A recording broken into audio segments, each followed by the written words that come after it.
नमस्कार, सुस्वागतम, वेलकम, अभिनंदन। मैं हूं डॉक्टर वाई राखी, आपका स्वागत अभिनंदन करती हूं। कैसे हैं जी आप? बढ़िया।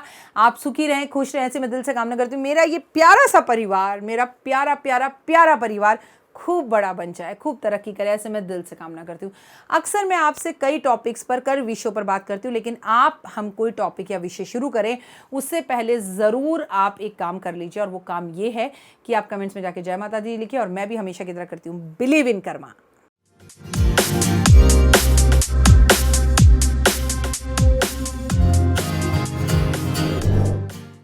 हमेशा ये जो मेरे पीछे है ना, believe in Karma, I believe in a lot. ठीक है, तो अगर किस्मत में नहीं भी कोई चीज़ है और किस्मत माड़ी भी है, बहुत कोशिश करने के बाद भी किस्मत नहीं चमक रही है, यकीनन कुछ चंद उपाय कर कर अपनी किस्मत को चमकाया जा सकता है। और मैं आपके साथ आपकी किस्मत को चमकाने के लिए ही आई हूँ। आज मैं आपसे जिस विषय पे बात करने वाली हूँ वो विषय बहुत ही खूबसूरत है।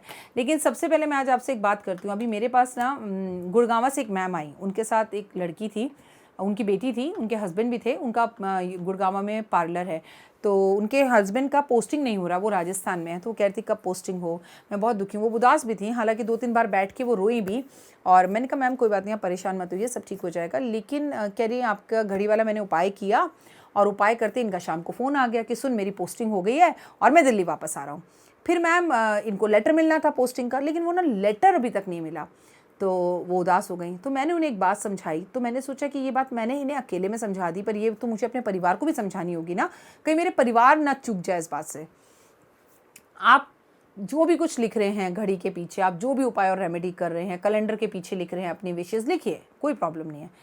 लेकिन हमेशा ना भगवान से ज़िद पर मत आइए।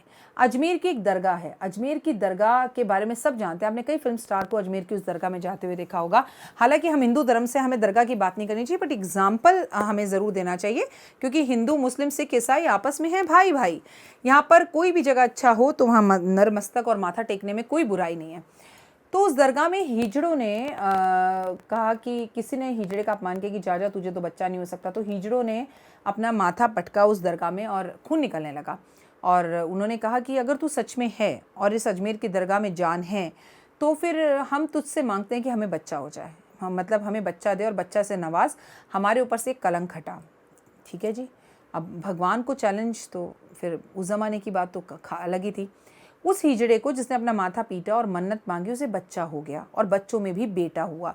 जब ये बात पूरे समाज में फैली कि हिजड़े ने बच्चे को जन्म दिया है, तो बड़ी अजीब बात हुई। हालांकि मेडिकली रूप से ये बातें आप नहीं मानेंगे, लेकिन ये उस ज़माने की बातें हैं, और अभी तक उस जगह पर, दरगाह पर, उस हिजड़े की दरगाह बनी हुई है। बच्चा हुआ, सब आए, गाना गाने लग गए, बच्चे को दुआएं देने लगे। बच्चा एक हाथ से दूसरा, दूसरा से तीसरे, तीसरा से चौथे हाथ में जाने लगा, और बच्चे को सब चूमने लगे। इतना चूमा उन बच्चों ने, उन सब हिजड़ों ने, उन किन्नरों ने उस बच्चे को, कि किन्नर के चूमते चूमते चूमते चूमते वो बच्चा मर गया। तो भगवान ने खुशी तो दी, कुदरत से अलग हटकर कोई चीज़ दी, लेकिन उसके बाद भगवान ने छीन भी ली। ठीक है। तो मैंने इन मैडम से कहा कि आपने लिखा, भगवान ने आपके हस्बैंड का ट्रांसफ़र का कॉल भी आ गया, लेकिन अभी तक ट्रांसफ़र लेटर नहीं आया। तो इसमें ऊपर वाले की कोई रज़ा है। हो सकता है आपके हस्बैंड का दिल्ली में आने के बाद कोई एक्सीडेंट होना हो, नौकरी जानी हो, कोई प्रॉब्लम होनी हो, कोई दुश्मनी आनी हो, इनकी जान को हानि होनी हो। तो आप भगवान से ये कहो, भगवान देखो, मेरे हस्बैंड के लिए अगर वहाँ पर रहना ज़्यादा अच्छा है तो आप उन्हें वहीं रखो, और अगर मेरे हस्बैंड का मेरे साथ दिल्ली में आकर रहना ज़्यादा अच्छा है, गुड़गांव में, तो आप मेरे हस्बैंड को यहाँ पर ले आओ। जो मेरे लिए अच्छा हो वो करो। मुझे भगवान से ना कभी भी किसी चीज़ के लिए ज़िद मत करो, क्योंकि मैं आपको बता दूं ये कलयुग है। ज़िद में भगवान आपको दे तो सब कुछ देगा, असंभव भी चीज़ें आपको दे देगा, लेकिन फिर वो आपसे छीन लेगा। तो जो फेवर में है वो दो। मैं भगवान से कुछ भी मांगती हूँ, मैं कहती हूँ भगवान अगर ये मेरे मन के मुताबिक सही है और तेरे हिसाब से सही है, मेरे लिए अच्छा है, तो मुझे दे दे, नहीं तो मेरा मन इस चीज़ से हटा दे, कि मेरा मन उस तरफ जाए ना, और मुझे इतनी ताकत दे कि मैं इस चीज़ को भूल जाऊँ। मैं तो हमेशा ऐसा ही कहती हूँ। तो भगवान मेरे लिए जो डिसीज़न माता पिता लेंगे वो सही लेंगे। तो आप भी अगर कोई चीज़ लगातार मांग रहे हैं, लेकिन आपको भगवान वो चीज़ नहीं दे रहा, तो वो चीज़ आपकी नहीं है। उस तरफ से मन हटाकर दूसरी तरफ लगाने की कोशिश कीजिए। अब मैं किन्नर समाज के बारे में आपको बताऊँ। मैं बहुत रिस्पेक्ट करती हूँ किन्नर समाज की, धरती पे भगवान का रूप मानती हूँ। और आप सबको, जो भी इस वक्त मेरा कार्यक्रम देख रहे हैं और किन्नर समाज से हैं या नहीं हैं, आपके आगे कोटि कोटि प्रणाम, नतमस्तक होती हूँ। मैं ये कहूँगी कि मेरे ये यूट्यूब परिवार है, जितने भी हम 6-7 लाख लोग हैं, आप इन्हें आशीर्वाद दीजिए, और दिन रात दिन चौगनी तरक्की करें और फूले फलें। मेरी आपसे ये कामना बहुत ज़रूरी है। तो आपकी बड़ी अति कृपा होगी कि आप अपना आशीर्वाद सदैव बनाए रखें और आपको भी किन्नर समाज की इतनी ही इज्जत करनी चाहिए हमेशा। और किन्नर अगर आपके घर बुधवार को आ जाएं या मिल जाएं तो उन्हें आप कुछ पैसे ज़रूर दें, उनसे आशीर्वाद ज़रूर लें। तो आप भगवान से कुछ भी मांगें तो वो मांगे जो बहुत अच्छा हो। मैम बहुत अच्छी थी, मेरे लिए चूड़ियाँ लेकर आई थी, बहुत सुंदर चूड़ियाँ थी, अपने पार्लर से लाई थी। मैम मैंने आज की जो शूट है उसमें आपकी चूड़ियाँ पहनी हैं, आप पहचान लीजिएगा कौन सी वाली हैं, क्योंकि बार बार यहाँ पे बगल में चूड़ियाँ और चुन्नी पड़ी होती है तो आई कीप इट चेंज, और वो मैं भूल जाती हूँ किसने कौन सी दी। ये भी आप में से ही कोई लाख की चूड़ियाँ गिफ्ट लाया, ये सब आप ही का दिया हुआ, मैं तो खुद अपनी पूरी की पूरी आप ही हूँ। तो यूँ ज़िंदगी चल रही थी। उनके साथ जो लड़की आई थी ना बहुत खूबसूरत थी। आपको पता है उसके बाल कितने लंबे थे, यहाँ तक कमर तक, पूरे लंबे नागिन के जैसे लंबे लंबे लंबे लंबे लंबे बाल और इतने मोटे मोटे बाल। She was sitting here on right, मेरे साथ में बैठी थी। मैंने बोला क्या करती हो? मैम 10th में हूँ। मैंने कहा देव भी नालायक है, वो भी 10th में, तुम भी 10th में हो। उसका वो बहुत शरीफ, बहुत अच्छी, बहुत इनोसेंट, बहुत ही क्यूट, बहुत ही प्यारी, बहुत ही लाडली बच्ची थी। जब वो खड़ी हुई तो उसकी हाइट मेरे ख्याल से 5 फुट 8 इंच के करीब होगी, लंबे बाल, गोरा रंग, दूध की तरह, छूने पर मैली हो जाए, इतनी सुंदर। मैंने कहा यार तुम इतनी खूबसूरत कैसे हो सकती हो? तो हंसने लगी, नहीं आंटी। तो मैंने बोला मैं अगर तुम देव से सिर्फ 2-3 साल और छोटी होती ना तो मैं तुम्हारी शादी के लिए तुम्हारी मम्मी से तुम्हारा हाथ मांग लेती। बस इतना बोलना था और उसकी मम्मी मुस्कुराने लगी। उनके चेहरे पर मुस्कान देखकर मुझे बहुत अच्छा लगा। वो लड़की वाकई में बहुत अच्छी थी और बहुत नसीब वाली है जिसके घर जाएगी, बट उस बच्ची को नज़र जल्दी जल्दी लगेगी। हालांकि ये बात मैंने उसकी मदर को भी बताई। तो मैं कहना आपसे सिर्फ इतना चाहती हूँ कि ज़िंदगी ना बहुत खूबसूरत है, लेकिन जो नहीं मिला उसके पीछे भागने की जगह पर जो मिल सकता है ना उसके पीछे भागने की अगर आप कोशिश करें तो I think result can be better और मोर बेटर, तो वो ज़्यादा अच्छे हो सकते हैं। क्या कहते हैं आप इस विषय पर? आज मैं आपसे उस विषय पर बात करने वाली हूँ जिसके लिए आपने मुझे बहुत व्हाट्सअप की हैं। भाई सुन लीजिए, ईशान कोण। पहले तो आपको समझ में ही नहीं आता कि ईशान कोण क्या होता है। ये एपिसोड टोटल वास्तु पर आधारित है। टिल एंड तक देखिएगा, समझेगा, आपका भाग्य चमक सकता है। पहले मैं आपको बता दूं, पूर्व और उत्तर की दिशा जहां पर मिलती है उस कोने को ईशान कोण कहते हैं, ठीक है, और इंग्लिश में नॉर्थ ईस्ट कहते हैं। तो इंग्लिश और हिंदी में क्लियर हो गया। आज मैं आपको बताऊंगी कि ईशान कोण में ऐसी कौन सी चीज़ रखनी चाहिए और कौन सी नहीं रखनी चाहिए, और कुछ चीज़ें अगर ईशान कोण में हों तो आप बर्बाद हो सकते हैं, ख़त्म हो सकते हैं और कोई उपाय आपके काम नहीं आने वाला। तो ज़रूर इसमें टिल एंड तक नज़र डालिए। ईशान कोण, पूर्व और उत्तर की दिशा को ईशान कोण कहते हैं, इंग्लिश में नॉर्थ ईस्ट कहते हैं। भगवान शिव का नाम ही ईशान है, भगवान शिव का नाम है। इस दिशा को, इस कोने को कुबेर का घर भी कहा जाता है और कुबेर का कोना भी कहा जाता है, लक्ष्मी का भी कोना कहा जाता है। इस दिशा के स्वामी ग्रह बृहस्पति और केतु माने गए हैं। तो आपके घर के अंदर ये वाला जो हिस्सा है वो बहुत ही महत्वपूर्ण होता है। आप में से कुछ लोगों ने हाँ मुझे बताया कि उनका बाथरूम इधर है, तो ये बर्बादी का कारक है। या तो बाथरूम बंद कर कर उसे इस्तेमाल मत कीजिए या तोड़कर अपने घर का वास्तु सही कराइए। इस जगह पर पूजा करनी चाहिए, पानी का स्थान बनाना चाहिए, चाहे आप कुआं बना दें, चाहे आप मटका रख दें, चाहे आप मंदिर बना दें, तो अलमारी बना दें तो वो ज़्यादा बेहतर होगा। घर के मुख्य दरवाजे पर ईशान कोण में हो तो ये बहुत ही शुभ होता है। मतलब घर का मुख्य दरवाज़ा अगर ईशान कोण में, तो होए जिसके घर का दरवाज़ा ही अगर कुबेर देवता के जैसा हो, कुबेर के लिए हो, तो उससे ज़्यादा शुभ और बढ़िया क्या हो सकता है, आप खुद सोचिए। कूड़ा कचरा, भारी सामान, लोहा, बाथरूम, रसोई ईशान कोण में कभी नहीं बनानी चाहिए। अगर ये सब चीज़ें इधर हों तो आपकी सभ्यता ख़त्म होती है, आपकी फैमिली का नाश हो जाता है, आपके घर में कोई आपका नाम लेने वाला भी नहीं रहता, और पैसे की तो आप सोचो ही मत कि पैसा आपके घर में टिक जाएगा या आ जाएगा।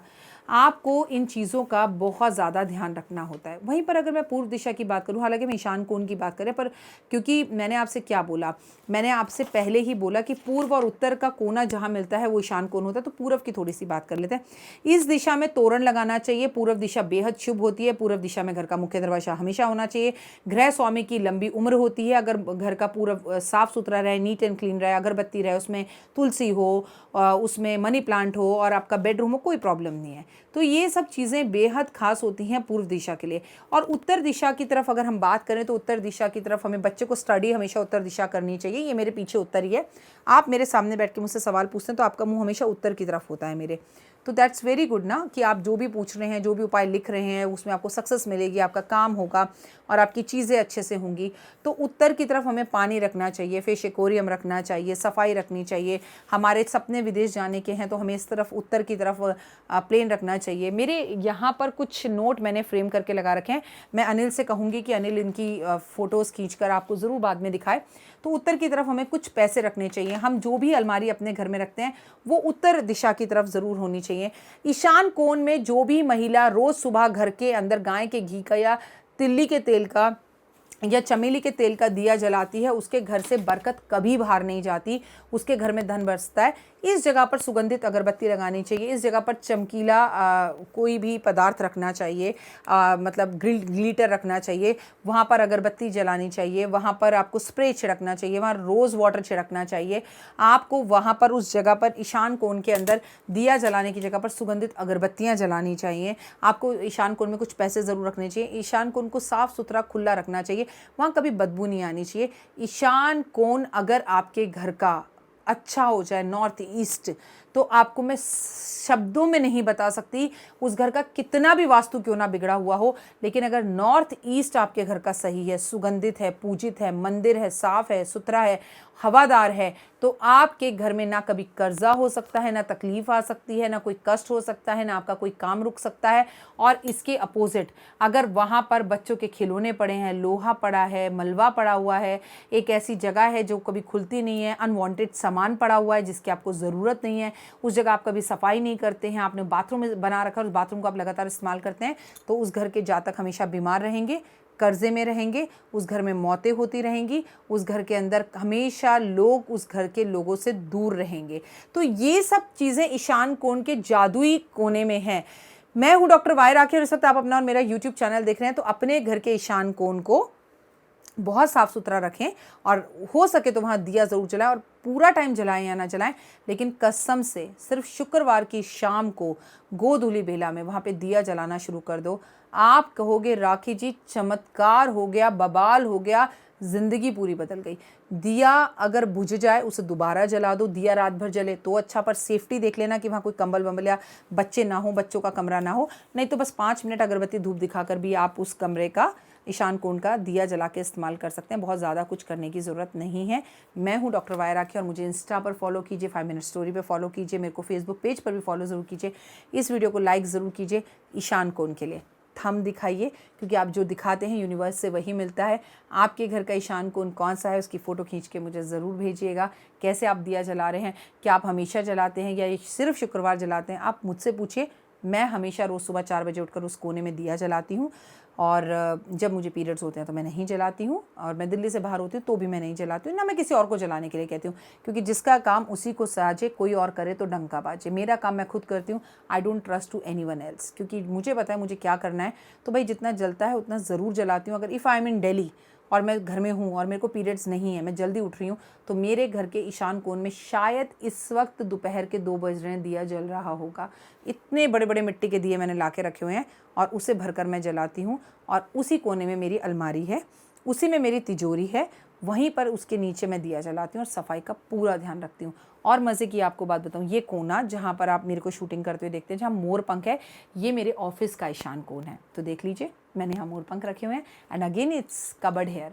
अपने और अपनों का ध्यान रखिएगा। फिलहाल दीजिए इजाज़त और खुश रहिए, मस्त रहिए, दिल्ली रहिए या गाज़ियाबाद। जय माता दी।